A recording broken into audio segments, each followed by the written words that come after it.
Hello, I'm Chuck Wolf, Chief Executive for Charles J. Wolf Associates, LLC. As a motivational speaker and a leadership consultant and executive coach and trainer, I often work with very successful people in their companies. Since many can't afford a professional, I volunteer to host a radio talk show called The Emotion Roadmap, Take the Wheel and Control How You Feel, on a nonprofit community radio station in Bridgeport, Connecticut, WPKN. My reason for doing the show is to share with as many people as possible this wonderful process for helping people manage their own emotions and their relationships with others. My goal is for everyone listening to learn to use the Emotion Roadmap to make life better. As you listen to me, help others, I hope you are also learning. As a Simsbury resident, I'm delighted to be able to make the show available through Simsbury TV. To learn more, go to my website, www.emotionroadmap.com. Thank you for listening and watching. Hi, this is Chuck Wolf. You're listening to WPKN 89.5 FM, listener-supported radio. And today I have on my show, The Emotion Roadmap, Take the Wheel and Control How You Feel, a guest who is Lizzie Rockwell, Lizzie is someone who contacted me, who listens to the show, and she happened to hear the Sandy Hook Promise show that I did. And for those of you that didn't listen to that, it's on podcast, and it's a really interesting show about what Sandy Hook is doing for schools. But Lizzie wrote to me and said she's an illustrator, and she writes children's books having to do with feelings, and she sent me a copy of her book. I liked it a lot, and invited Lizzie to come on the radio show. So Lizzie's here with me today. I'm going to ask you now, Lizzie, thank you for joining me. Would you tell us a little bit about yourself? Hi, Chuck. Thank you so much for having me. I live and work in my home in Bridgeport, Connecticut, and I've been here for 10 years. Really born and raised in Connecticut, even went to Connecticut College. And I've been making children's books. The first one I illustrated was in 1989, and it was written by my mom, who is an author, Anne Rockwell, who created about 200 books for children. She did a lot of them with my dad, and they worked at home, so I could see their progress and hear them talking, conceptually about the next project, and it was very stimulating. So it was really exciting to start working with my mom, and I illustrated about 10 books before I started writing. And the first book I wrote was called Good Enough to Eat, A Kid's Guide to Food and Nutrition. And that led to a variety of books about child wellness, and a book about a new baby coming into the family, and most recently a book called Plants, well, not most recently, but a book called Plants Feed Me, which was sort of a follow-up on a simpler message for really young kids about eating a more plant-based diet. And it's the only job I've ever had. So, I mean, I've had part-time jobs, but it's the only sort of real full-time job I've ever had. So you went from growing up around illustrators and people that were writing books, and then you didn't really, as I talked to you before about your background in terms of education, it didn't sound like there was a lot of child development. It was more about art history and more in the arts? Yes, I studied fine art and art history, so I made a lot of big sort of abstract expressionist paintings, and I got really good at looking at pictures, and I mostly loved looking at, well, not mostly, but I loved looking at representational pictures that had people in them and a lot of psychology, and from the Renaissance to Manet in the 19th century, I thought that pictures really tell you a lot, and it was the first time I really started to understand history, like the course of human events, when I could read the story in a picture rather than in a book. And it just, for my visual intelligence was strong, it really helped those stories stay with me. And but I did not study child development. I think I learned a lot and really started reading a lot when I was a mother. My son was born in 1989, and then the next one was born in 1992. And I just thought it was a very exciting and at times overwhelming challenge to be a mother and to do it right, which I hope to do. So I got really interested in child development. And of course, my mother really was also, though she never went to college, she was extremely well read on all subjects of all subjects, let's put it that way. I'm very interested in Marie Montessori and Piaget, and so we had talked a lot about this, and I think the emotional life of a child is absolutely fascinating and so important to their education and their development as a human being. So this is a brand new book that you've just come out with, right? This just got published in September. How Do You Feel was released by Holiday House on September 24th, just last week. Why don't you tell us a little bit about the book and how you chose this? I guess there's pictures of children, a diverse group of children. You see them several different times, the same child at different points in the book. It's not a long book; it's a short book, and it's very colorful. The expressions, and I was going to ask you about how did you decide what expression represented what emotion, and how did you make those calls? Because I think there's generally universal expressions, but not everybody agrees with that. And so how did you decide what looks like sorry or mad or silly? And then also, why did you choose those emotions? And what is the audience for this book? And so there's a lot of questions around the book itself. So why don't you tell us a little bit about how you came to write this book, and then some of the details around the specifics. Sure. I had written the first book I did with Holiday House was about eating plant foods, and my text got pared way down so that it could be a leveled, easy reader. And I realized it got much better as we subtracted words from it. And sort of my editor, Grace Macarone, helped me get the shortest distance between 2 points is a really simple sentence. And I learned so much by working on that book. And Holiday House was doing a series of these leveled easy readers. And I was interested in doing level A, which is the very first thing you're going to learn how to read. And they were 4-word sentences where only one word changes when you turn the page. And I thought this format was really rich. And the books they were doing were so gorgeously illustrated that the narrative was really in the art. And so a child at many levels of reading would feel comfortable reading these books because they look really sophisticated. So even if your reading level isn't quite at your age, you're not reading a babyish book. You're reading a gorgeous picture book. And so I said, have you done one about emotions? And Grace said, no, we haven't. There are a lot of books on emotions. And I said, yeah, but this would be very particular. And it just sort of came into my head that this helpful book about navigating one's emotional life as a child could now be presented in a way that made sense to me, which was primarily as a visual narrative. And so the format of the book is, how do you feel? Do you feel happy? Do you feel sad? Do you feel silly? Do you feel mad? And those 4-word questions are all the text on the page when you turn the page. So the child is not being told by the author what's going on.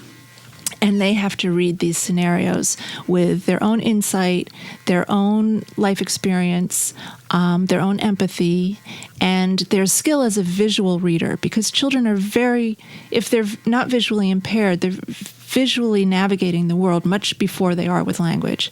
So a child is actually much better at reading someone's facial expression than we are, because this is their survival, is visually learning what's going on in the world and choosing situations that are safe and avoiding situations that feel threatening.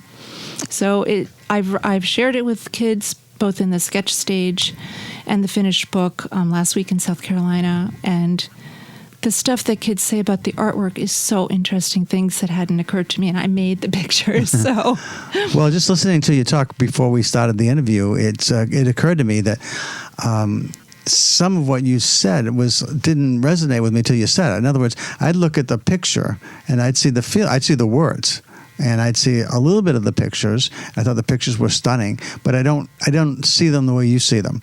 I mean, they have great context with you. So talk about a page in the book. Like I have the book with me. So how do you feel? And if you just look at it, pick a page that you'd like to talk about and just what people would see when they looked at your book. Okay, well, I'm going to start you on the opening spread where all the kids are at the playground. Okay. So there's more than 10 children in this page, but 10 of these kids are going to be representing an emotion later on in the book. But it's not the emotion they're expressing in this picture.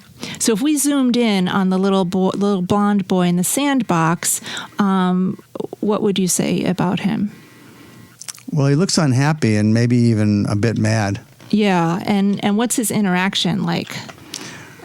What's literally happening? It looks like he's trying to pull the peel away from another child. So he and a little girl are fighting over the bucket and who gets to play classic, territorial, conflict.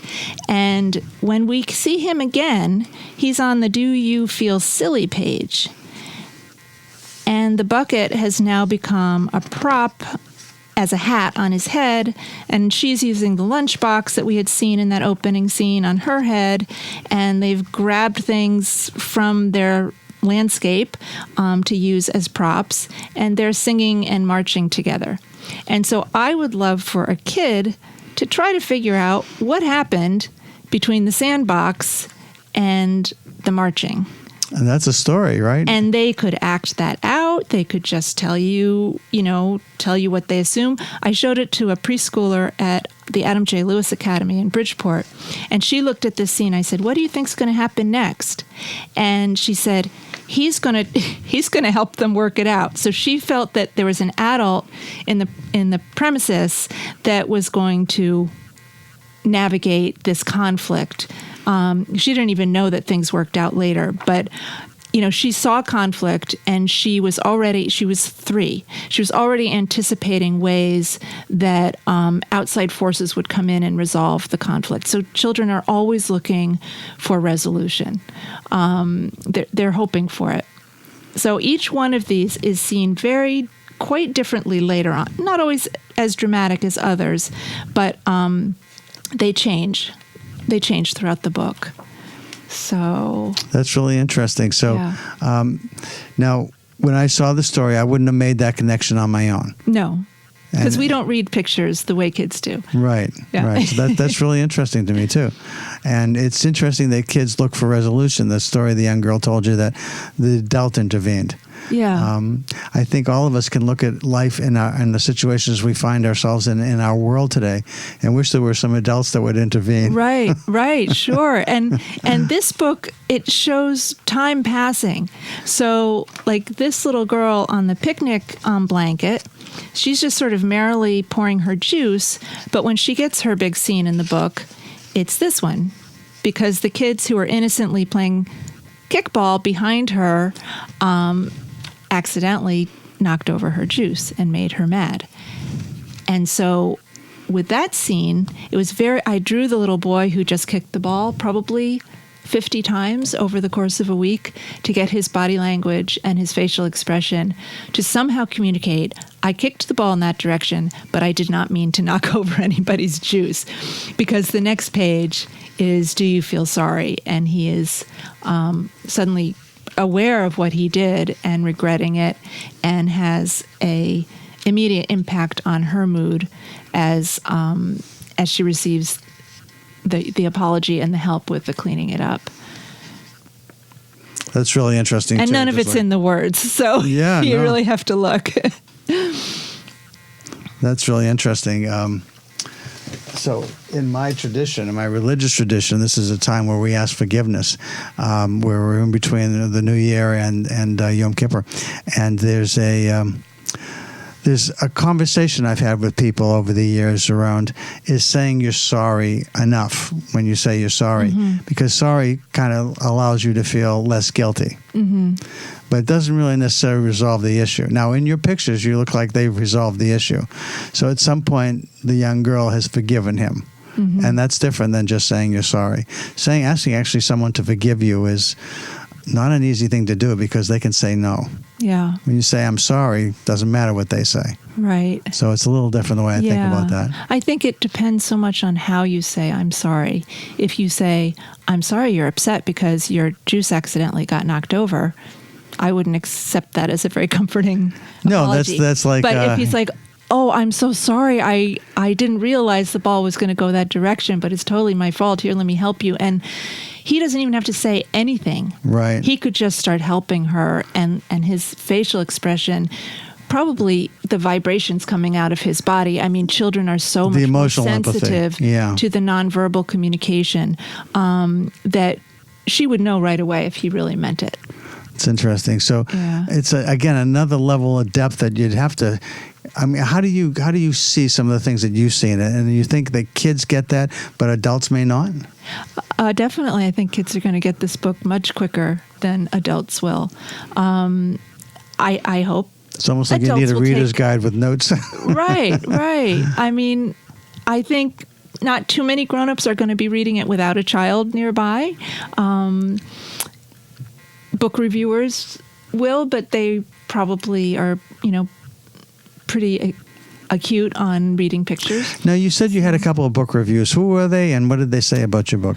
Oh golly, I can't remember who said what, but they thank goodness got it, because when you do something that's this subtle, you do worry that it will just be missed. That your first review will say, why take such a rich subject like the emotional life of a child and reduce it to these, simplistic sentences? So unless they really notice the complex narrative that I created in the art, they're not going to appreciate the book. So the two reviewers both did notice and appreciate the transitions between characters' feelings and the interaction of the characters and the open-endedness of the book as being its best asset. So let me ask you about the particular feelings you talked about in the book. How did you decide which feelings were going to be represented in your book? Well, if you're writing a book that only has 4 words on a page for a 24-page book, 2 spreads of that are title page, basically, and you're only introducing 10 new words besides the question, how do you feel? You're going to spend most of your time deciding what are those 10 new words. So that's where the difficulty in the writing comes, is choosing those 10 emotions. And Right. I would love to do a sequel so that I could do another 10, because I didn't get embarrassed in there, and I didn't get proud, and I didn't get a couple that I think are really, really important. But I only had 10. So I had to do some, serious decision making. But I knew I wanted certain conflicts to be presented and resolved, such as mad and sorry, and showing how if someone's upset, there are things you can do to help them. And then at the end, I have shy and friendly. So a little girl is feeling isolated and not included in the play that's going on behind her, and she feels shy. And then on the next page, one of the children in that very active, joyful play has noticed her and taps her on the shoulder and invites her to join in. So there were certain pairs of feelings that I wanted to link together. And I wanted to have scared and calm come right after each other. First comes scared, then comes calm. And because each emotion is a new child, I show the scared boy in the background being comforted by his mom, but the girl representing calm is a new character in the foreground. So I am showing scared can turn into calm if you get the right kind of help and reassurance, but that calm is also a feeling unto its own that you can create by really taking in nature, making art. She's got all these props that for me are clues to what helps me feel calm. And hopefully children would pick up on those. Have you had a chance to look at the literature around emotional intelligence at all? I've been, following it a little bit. I certainly know about the amazing work they're doing at Yale. And I know that Howard Gardner did, really breakthrough book with the 7 intelligences. And I don't think he called it emotional intelligence, but it was, It was interpersonal and intrapersonal. Yeah, right. which is really the same, the Similar. essence of that. And that I was someone who teachers found fault with me when I was a kid because I was too social. So, and then I was interested in my friends. I was interested in people. I was interested in my teachers. I just was observant and interested in other people. And that was a problem. So, but then I grew up realizing that, that was my biggest asset. And some of my teachers certainly did appreciate it and make the most of it. But, that it could also be a flaw in a child. I just think that if you have those social kids that can be models and bring others in and help, bring out the shy kid or the nonverbal kid, we know a lot more now about how to help kids work with one another, each with their own strength. And those emotionally intelligent kids are, real assets in the classroom. Well, it's interesting. In the world of emotional intelligence, now there's a lot of different people that write about it, but the authors that wrote about the ability-based idea that we have certain emotional abilities. So to recognize children's facial expressions with accuracy isn't the same for all of us. No, some of I us are know. going to be Yeah. great at it. Some of us are Yeah. going to be really poor at it. And most of us are somewhere in the middle. Yeah. But one of the things that is interesting, and just again, I'm just thinking of all kinds of storylines as I'm talking to you about this. There are continuums of emotions. So it starts with somebody who is just attentive and then weary and then anxious and then nervous and then panicked then terrified and then panicked or panicked and then Sure, terrified. sure. But it's almost like you could have I've experienced it myself. right. So, but you could actually teach kids. Most of the time, one of the things that Yale is doing is trying to build a literary vocabulary. It's kind of like when the doctor says, "What kind of pain do you have?" And we don't have a lot of different words to Yeah, describe that. yeah. So how are you feeling at the end of your day? We don't have a lot of feeling words, and this is one of the. I think your book and others Yeah. like it help people to have a language of feelings. Right. But there are people that study the relationship of feelings on continuums. So you could almost see a story that took a child from attentive to panicked and then back to just being weary because hopefully it got resolved, whatever was going on. But it seems like the idea of trying to teach kids more about how emotions work, the science of emotion, could be sort of intricately woven into a story. Sure. So you learn those things. Sure. And then some emotions are like blends. So like if you're trying to help somebody get over feeling contemptuous, then you're really dealing with two different emotions according to the literature. One is disgust and the other is anger.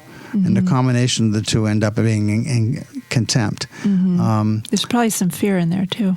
With contempt, it doesn't have to be. No, I'm saying there could be. It could be, yeah, sure. Yeah. Well, that's the other thing. Emotions can be very complicated, right? Most of the time we're not, and in my own work on this radio show, the idea of an emotion roadmap and taking the wheel and controlling how you feel, I focus on a single primary emotion in terms of what somebody's feeling and what would be ideal to feel.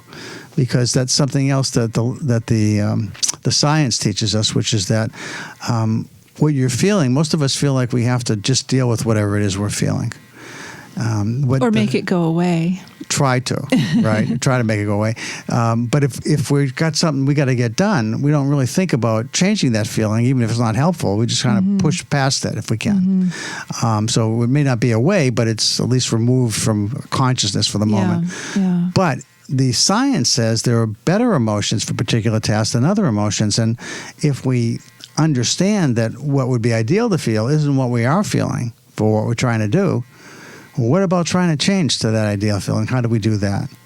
Again, storylines for me. How do you have stories about how you get from we are feeling. Feelings, according to many authors, starting with Charles Darwin, I think was the first to say, it's part of our evolutionary system. Sure. It warns us about things. And sometimes the feelings are appropriate even when we consider them negative feelings, or at least unpleasant feelings.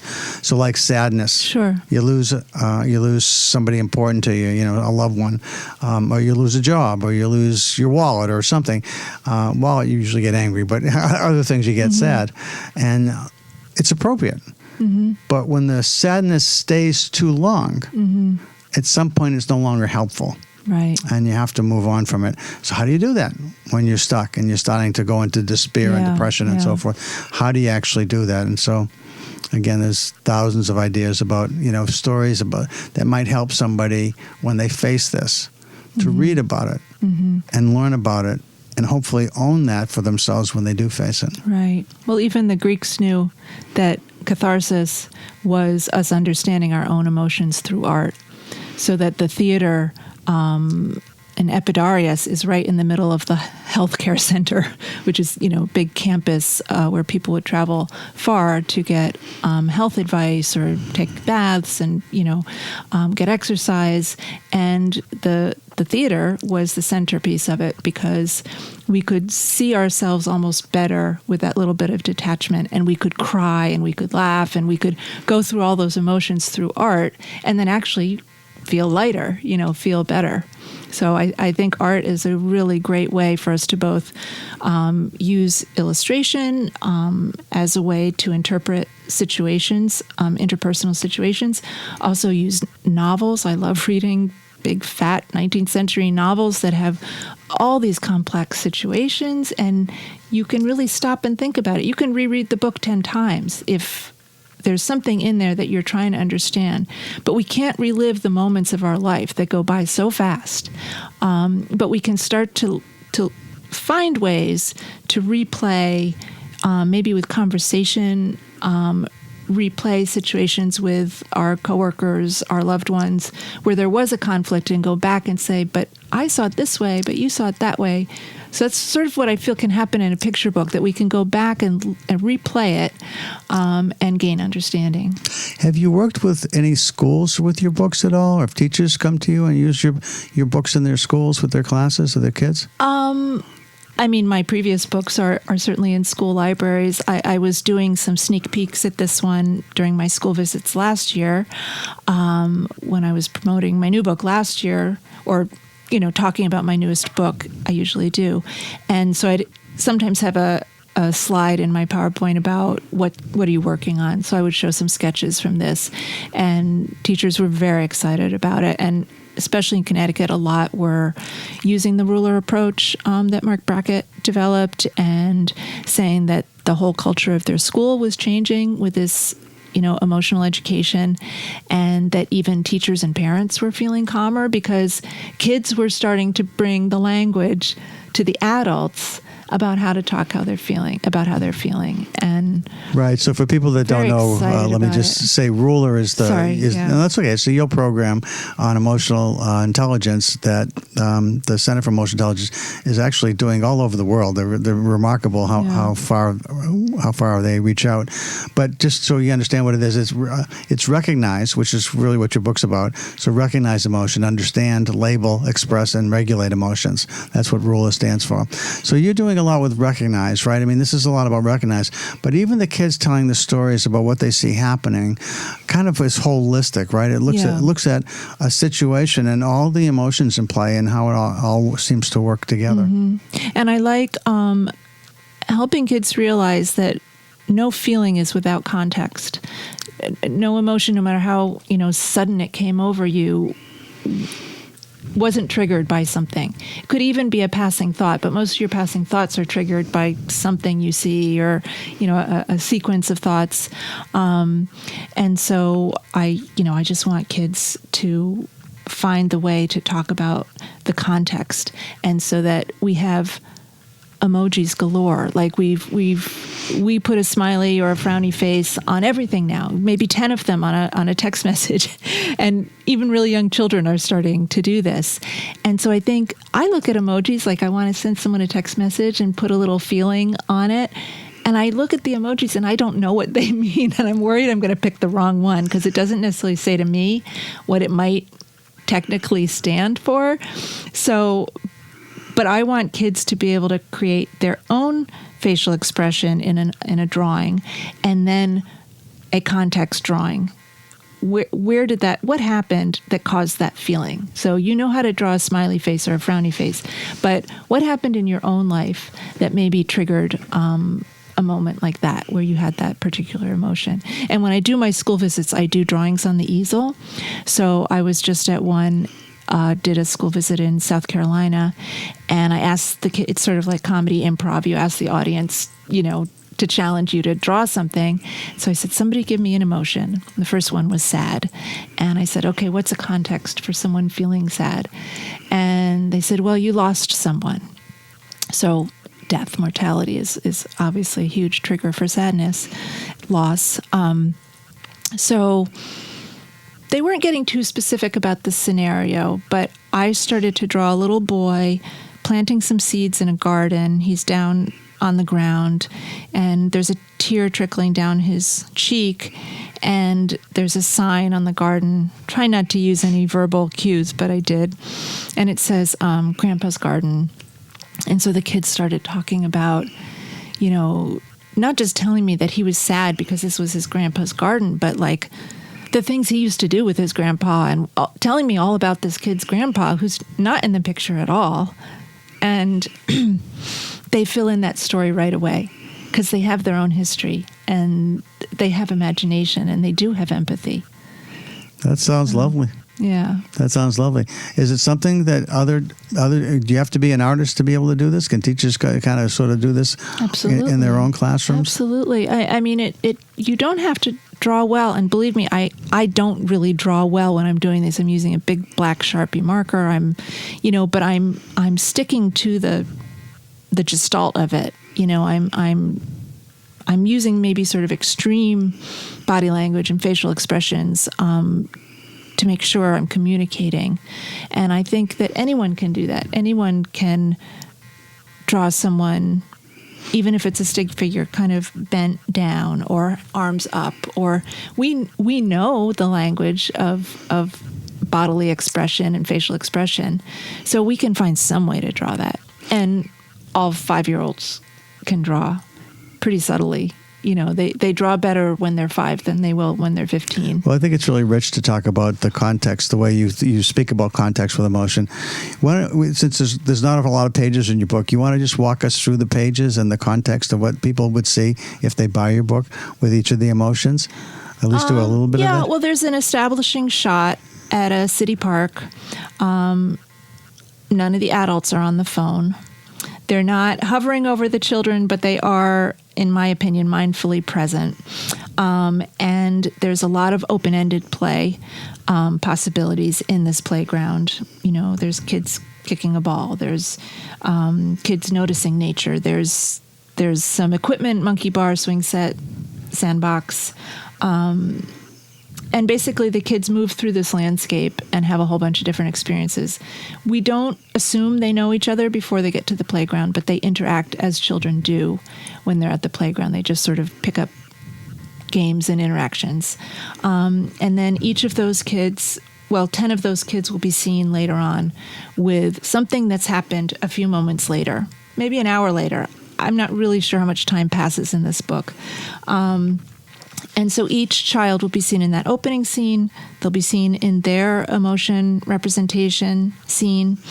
And then they'll be seen again in the end. So the last page is also a panoramic view of this different part of the playground, but same setting.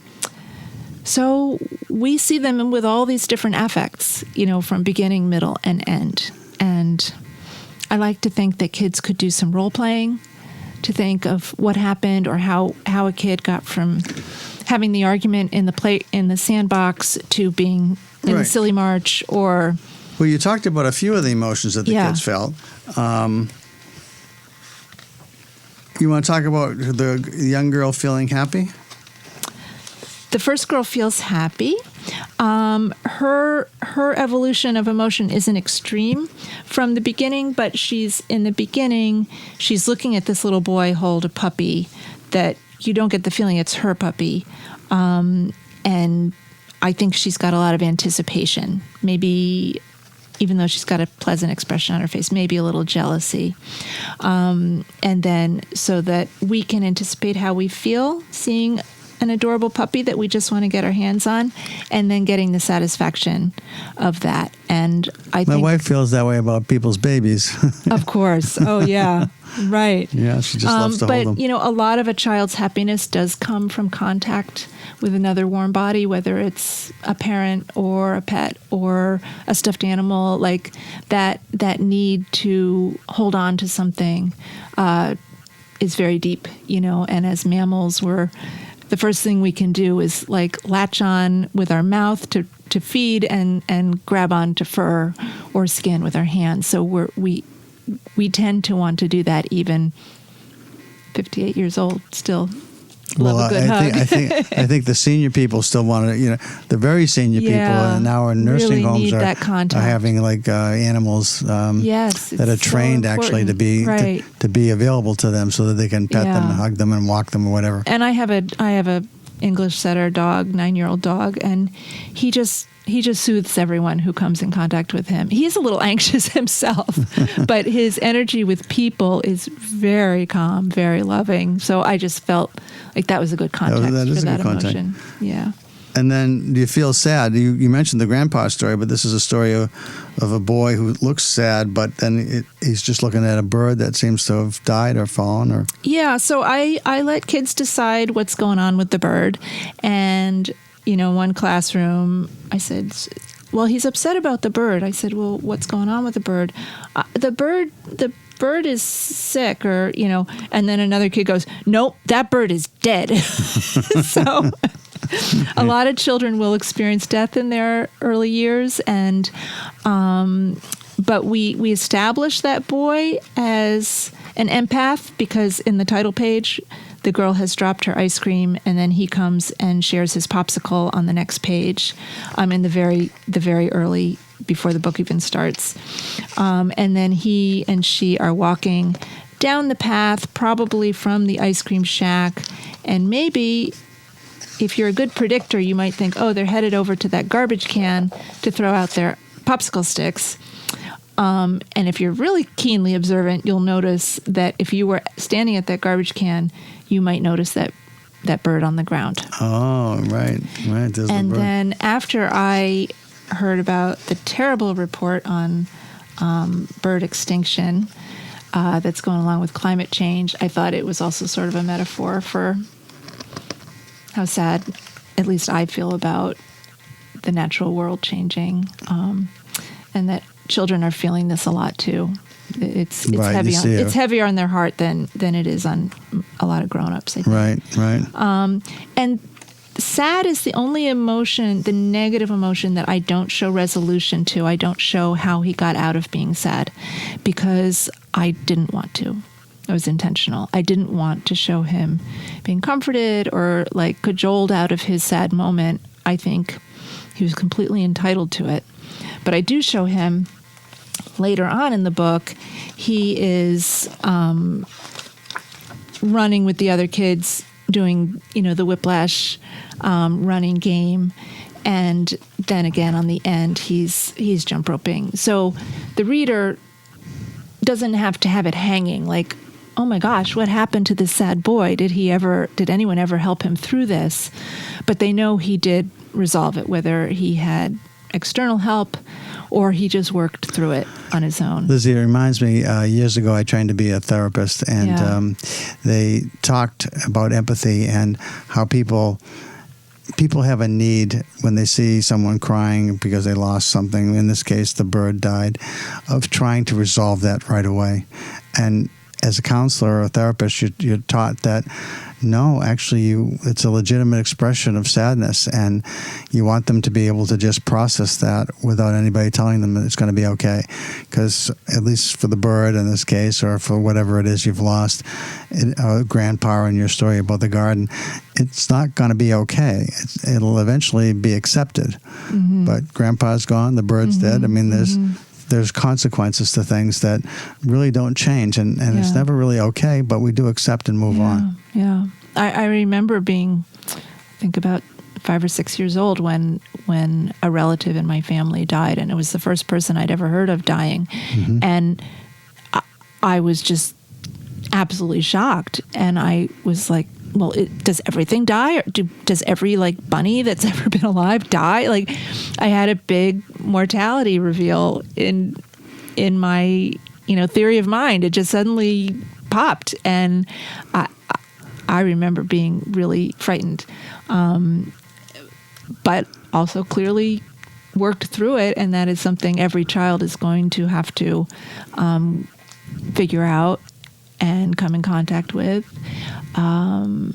So yeah, that was very intentional that I didn't show the sad emotion being resolved. Well, it's interesting that you say death and dying. You kind of got to the accepting point.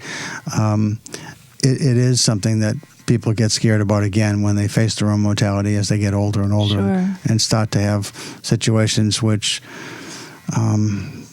some people have more than others, where they actually are almost gone and they come back. But you see that, and you see people that you know and people that looked healthy to you, and you realize your own mortality. And it's one of those things, again, that isn't really going to be okay, but you accept it, or you don't. Right. And you die anyway. Right. But I think to the extent that you can come to grips with it and accept it and just see it all as a big universal, how you believe about what you believe about death is one of those things that we kind of push to the corner of our recesses of our minds, and really don't deal with a whole lot until we're faced with having to deal with it. Right. But I think about it because it's one of those things that, how do I want to feel about death? Just like how do I want to feel about anything else? And so I chose to feel like I'm just happy to be born. Right, exactly. I'm just happy to be here. Exactly. Oh, okay. And then you feel silly. Why silly? Of all the emotions you could have picked, why silly? I think kids feel silly every day. They love to laugh. Happy and silly are not the same kind of version of joy. Silly is it's. I always thought that one of the intelligences should have been a sense of humor. That's interesting. Humor intelligence, because some people really have it and some people don't have it as much, and it's a very particular way of seeing the world, and it can be very, very helpful thing to develop. So I just wanted to have a really funny page in all this emotion, that was just that kind of childlike glee of putting a bucket on your head being the funniest thing you could think of at that moment, because it doesn't belong there. So all these out of context juxtapositions are what really kids find very funny. Yeah, I grew up with a dad. My father was very childlike in that way. Yeah. He loved silly, and so do I, actually. I grew up with it, and my grandkids would say that about me. I can be very silly. Lucky them. And I love it. And to me, silly it's fun. Yeah. It lightens the mood. It brings a smile to people's faces often. Right. I mean, can't be too silly. Right. And I knew that I was going to have a conflict in the art in the opening scene that wasn't narrated at all, and then resolution. So I feel like sometimes humor really can lighten the situation often, and just help people kind of snap out of a rut that they're in a conflict. So I'm just kind of modeling throughout all these ways that we can, all these maps, all these pathways we might have that take us in and out of different feelings. And it's nice, I think, that you have the two that were struggling in the sandbox, playing together and being silly together. Yep. It'd be interesting to see. if that could happen with adults too. I know it works for me sometimes. And then we talked about the mad and do you feel sorry, and about the young girl drink that got knocked over by the person who was kicking the ball. Yeah. I You think summed we the thing talked, up. I'm not sure if we talked about the sorry. We talked about it a lot before we went on Do you want to say mics, something else about sorry? Well, just that saying you're sorry is all about how you say it. No, you mentioned Yeah. the difference in the tone. Right? And then if you really mean it. And a Right. lot of that is communicated without words. And I think kids are very sensitive on picking that up. We didn't talk about scared at all. No? No, we have somebody that looks very scared here. It looks like a spider. Yeah. And when we see him in the opening spread, he's just like so eagerly running towards that swing set. And then he has this shock of this huge spider. Like, you know how spiders can just sort of like drop down from nowhere, Right. almost like parachuters. So I think it's the fear of spiders is I think a natural fear. And then suddenly the suddenness of something like that you weren't expecting. And it's such a shift. You were very excited and happy, and then suddenly you have this tremendous conflict to that emotion. And so I think sometimes the really sudden change in our feelings is very hard. So, and of course, scared is an important emotion, and there's a million different ways to feel fear. A lot of them are much more subtle than this, but I wanted to have a really kind of clear one on something that all kids could read and relate to. And then I do show his resolution when you turn the page. He's in the background being comforted by his mom. So I know when I was a kid, if something scared me and my mom was on the premises, like I would want her to soothe me and get some of that physical contact and a calm voice and, put everything back in context. You also have a lot of different ethnicities, it seems like. Yeah. That runs without that. What was your thinking when you decided to do that? I mean, it's popular now to be inclusive and to consider all kinds of kids playing together that might be from all different kinds of backgrounds. I was born in New York City. I lived in New York City. I raised my kids in Norwalk and now I'm in Bridgeport. Like, this is what the world looks like to me. So it's not a stretch. But even if I didn't live in such a diverse community, I would know it was important because for decades, over a century, there have been a lot of children's books created, mostly in the European and American cultures that represent European and Euro-American looking children. Right. And those aren't all the children that read picture books. So, I just want every kid to find themselves somewhere in the book. Nice. Yeah. That's nice. And then the next one that you have is Do You Feel Brave? And we didn't talk about that one at all. Yeah. Well, that's something kids have to do daily, hourly, is find courage because so many things are new to them. We look back fondly on being a child, but it is fraught with drama and fear and a lot of silliness and joy, and because everything is lived large when you're a child. We hopefully find a way to sort of mellow out a little bit as we get older, but children can go from hysterically laughing to sobbing, in 10 minutes. And so this boy feeling brave, you see him in the opening spread, just sort of not dangling, but poised to try to go across those monkey bars. And he's looking at them with intimidation. And so hopefully my reader will go back and say, oh, I wonder where he was, because they're going to start to get the hang of this, cross-referencing each character. Mm-hmm. And then he'll say, oh, well, he wasn't always brave. And of course, you can't be brave if you're not afraid. Right. That's interesting. Going across the monkey bars isn't an act of bravery if you knew you could do it, or it just seems like the funnest thing in the world. I wasn't a kid who was good at that kind of thing. So to me, a lot of that did take courage, and sometimes gym class took courage. If I was going to be in the outfield and, it was all up to me to catch that ball, I just knew it was quite likely I would not, So even just getting out there took courage. It's interesting. But I also given the nature of some of the work that I've done over my life, I know that there are plenty of people that didn't have childhoods that they look back on fondly. Yes, of course. Were very challenging childhoods for a lot of reasons, Yeah. and so they had to be brave every second. Yeah, I'm pretty keenly aware of that. I had a very nice childhood. Wasn't without terrifying moments, but I know very well some people who did not, and keep those stories in my head. Yeah. Well, it's interesting because you don't always know who has what. And to the outside world, it could be a very pleasant, positive experience, may not be inside.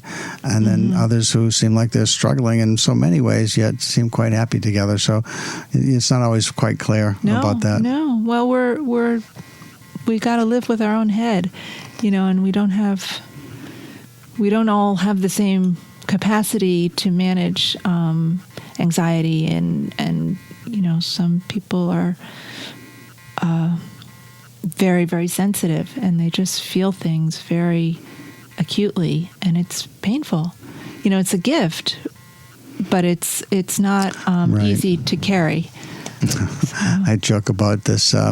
So this test that measures your abilities measures emotional empathy, which is really being sensitive to other people's feelings and feeling what other people feel. Not necessarily understanding, that's separate, Yeah. but feeling what other people feel. And that was one of my highest scores.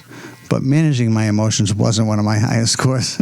And so if you're feeling what other people feel, and other people are in lots of pain, or very scared, or very embarrassed, or upset somehow, and that's what you're feeling, that can be overwhelming for me. That's what I learned.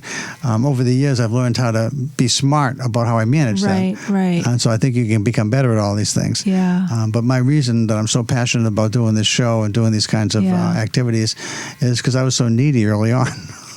So for me, it's a work in progress for everyone. Right. But recognizing where I'm really strong and gifted, and using those gifts is a kindness that I enjoy doing. But also recognizing where I'm weak and where I have difficulties. Being smarter about that is the earlier conversation today with someone else was about the more aware we are about our own strengths and our own weaknesses. Right. The better we can manage that if we choose to. Yeah. And it's really interesting because so much of what we talk about today, Aristotle was really a smart guy, and he was talking about much of this so much earlier. The one thing I think is really different about the show that I do here, and why I wanted to feature your book, is because I think we can do a lot more with our emotions than anyone's really talked about before. When I learned that there are emotions that are better than other emotions for a particular task, then I thought, we experience emotions, and those emotions drive our thoughts and our behaviors. But if what we're experiencing is driving thoughts and behaviors that aren't helpful for what we want to be doing or what we need to get done, then what would be helpful and what would be ideal? And that's the concept behind the roadmap that's actually been what I've been doing for 20 years, trying to help people see that you can plan a different emotion when your emotions aren't helpful anymore. And then what would be ideal, as soon as you ask that question and answer it, your brain races to figure out, so how do I get there? Right. And I like the way you were asking your listeners to really dig back and find examples of something relatable to the conflict they were in, that they did work their way out of it. And how do we realize that we have solutions already that we lose track of, or we've utilized skills in the past, that we didn't realize we could apply to the present. So that's another model that's incorporated into this roadmap. It's a concept called appreciative inquiry, and it builds on when people have used strengths in the past that can help them in the present, but they aren't aware that they have those strengths. And so when I talk to people about it, the context is always quite different, but the emotions were the same. And so was there something that helped you move from that emotion to the one you want to achieve now? And when they remember that they did this before, everything starts to change in their heads, and they begin to feel like, wait a minute, I did this once. Why can't I do it again? Also, I'm older and smarter now, hopefully. Right. And then all of a sudden, it's their plan, not my plan. And if I help to reinforce and strengthen their plan, it's still their plan. And then it's easier for them to think that really might work. Thank you. Yeah, good. I know we are in sort of a consumer culture where we want solutions that we could sort of just go get, like ready-made solutions, whereas really with emotional solutions, they're only going to come from within. Well, it's a blend. I mean, I do think the science that the solutions that are out there are the general solutions for the general population, and maybe there's something there that works for you. But you also have to ask yourself, is there anything unique to me? Sure. And then you combine that with what you can learn from the science. And I look at that as the art of what I do. Yeah. Understanding who the person is I'm talking to. We all start with the idea that if I was going to change, what would I do that would make sense to me, for me?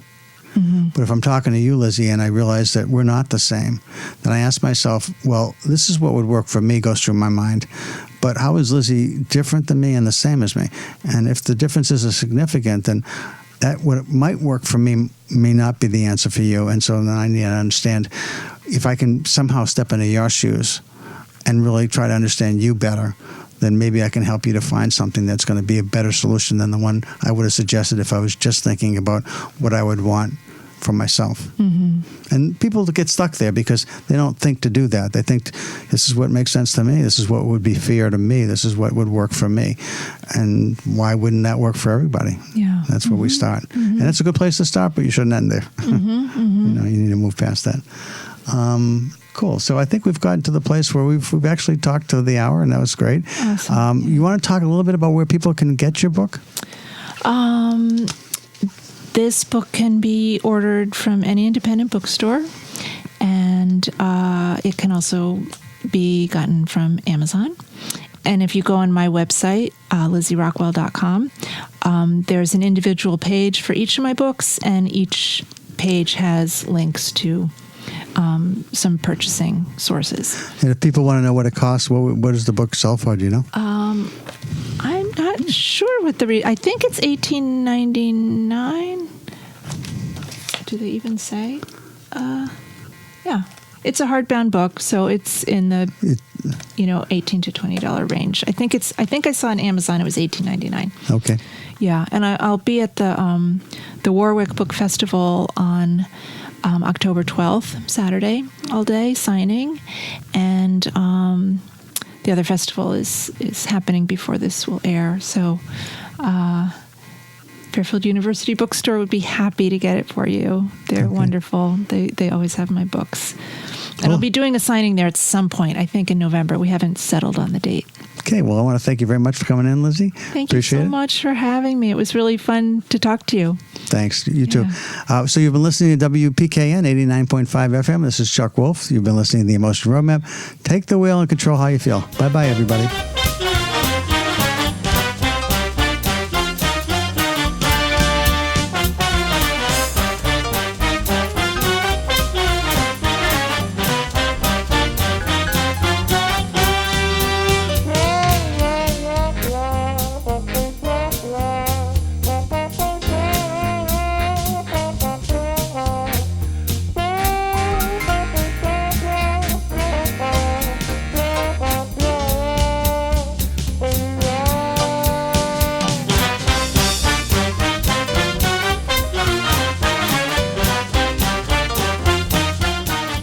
Funding for Simsbury Community Television is provided in part by contributions from viewers like you.